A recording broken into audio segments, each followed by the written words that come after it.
everybody. Please take time to like, subscribe to the YouTube channel if you're not already, guys. Check us out over on Patreon, guys. We'd love to have you over as a member. I know some of the YouTube members still ain't made it over there.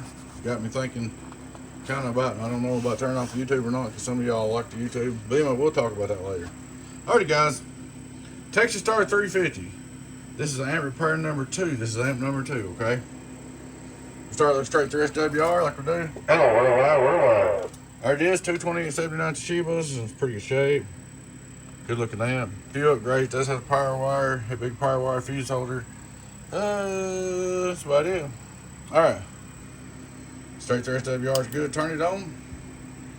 Just everything in the front works. 1, 2, 1, 2. Input SWR. I think the side band's on. Let me see. Yep, I knew it was skin slow. Input SWR. Hello, 1, 2, 1, 2, 1, 2, 0.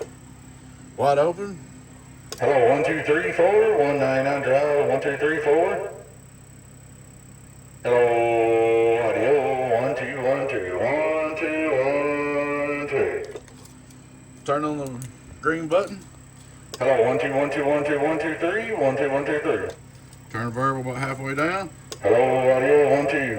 Turn it about 3/4 way up. Hello, 1, 2, 1, 2. So everything's working like it's supposed to be. Oh, preamp working good.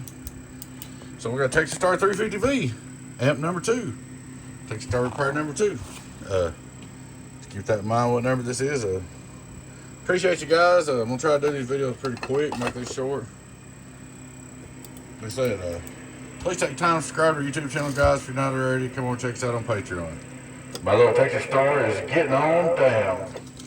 Alright, guys. Thanks for watching. Catch you on the next video. Bye-bye.